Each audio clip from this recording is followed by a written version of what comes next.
বৈষম্য বিরোধী ছাত্র আন্দোলন চলাকালে আইডিয়াল কলেজের প্রথম বর্ষের ছাত্র খালিদ হাসান সাইফুল্লাহ হত্যা মামলায় ঢাকা ৭ আসনের সাবেক সংসদ সদস্য হাজী মোহাম্মদ সেলিমের ৫ দিনের রিমান্ড মঞ্জুর করেছে আদালত।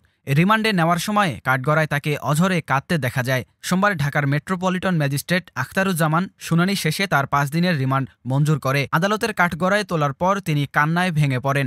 হলফনামায় স্বাক্ষর নিতে চাইলে তিনি স্বাক্ষর করতে না পারায় টিপসই নিয়ে আদালতে তার হলফনামা দাখিল করেন আইনজীবী প্রাণ গোপালনাথ।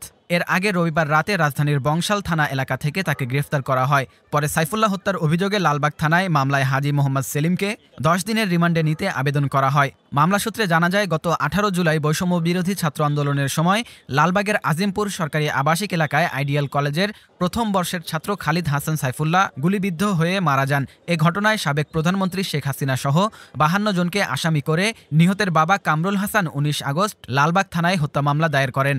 এর আগে ২০২০ সালে নৌবাহিনীর এক কর্মকর্তাকে মারধরের ঘটনায় ছেলে ইরফান সেলিম গ্রেফতার হওয়ার পর বেরিয়ে আসতে শুরু করে ঢাকা ৭ আসনের দাপুটে এই সংসদের দখল কাহিনী। ২০২৩ সালের ৩ মার্চ দুর্নীতির এক মামলায় সরকার দলীয় সাংসদ হাজী সেলিমকে অবৈধ সম্পদ অর্জনের অভিযোগে দুদকের করা মামলায় বিচারিক আদালতের দেওয়া ১০ বছরের সাজা বহাল রেখে রায় দেন হাইকোর্ট। একই সঙ্গে তার ১০ লাখ টাকা জরিমানা করা হয়। ২০০৭ সালে হাজী সেলিমের বিরুদ্ধে অবৈধভাবে সম্পদ অর্জন এবং ৫৯,৩৭,২৬,১৩২ টাকার তথ্য গোপনের অভিযোগে রাজধানীর লালবাগ থানায় মামলা করে দুদক। ওই মামলায় ২০০৮ সালে হাজী সেলিমকে দুদক আইনের ২টি ধারায় মোট ১৩ বছর কারাদণ্ড প্রদান করেন বিশেষ আদালত। ২০০৯ সালে হাজী সেলিম বিচারিক আদালতের রায়ের বিরুদ্ধে আপিল করলে ২০১১ সালে ওই সাজা বাতিল করে রায় দেন হাইকোর্ট। হাইকোর্টের রায়ের বিরুদ্ধে আপিল বিভাগে আবেদন করে দুদক।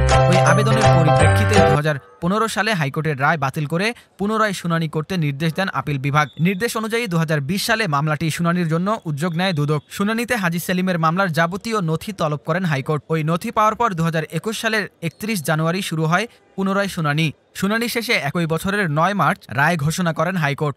রায়ে আংশিক আপিল মঞ্জুর করে ১০ বছরের কারাদণ্ডাদেশ বহাল রাখেন আদালত। বাকি ৩ বছরের সাজা থেকে তাকে খালাস দেওয়া হয়।